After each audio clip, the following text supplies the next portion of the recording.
और ये गीत कैसा लगा आप सबको कमेंट करके जरूर कहिएगा। सिस्टर कर रही है कि पीजी भैया को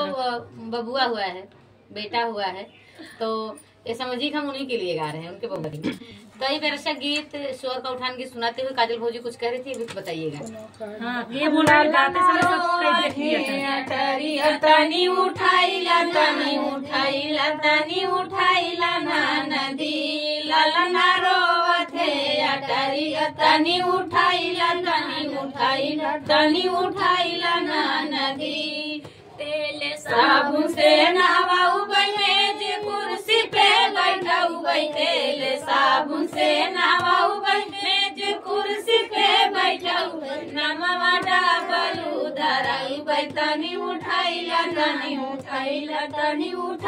ना नदी नमवा डाबलू धराऊ तनी उठाइला ना नदी ललना रोवथे अटरिया तनी उठाइला ना नदी तिले के पेंसिल मंगाऊ बनाम इंटर में लिखाऊ स्लेट पेंसिल मंगाऊ बनाम इंटर में लिखाऊ नमवा डाबलू धराऊ तनी उठाइला ना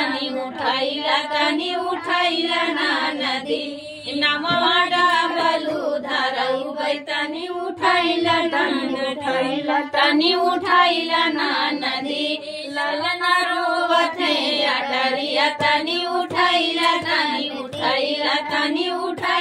ना नदी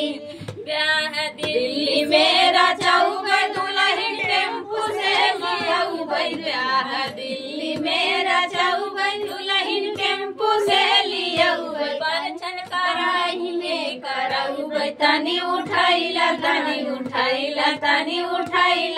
नदी बर्तन कराही में कराऊ तनी उठाइला ना नदी ललना रोवथे अटरिया तनी उठाइला ना नदी।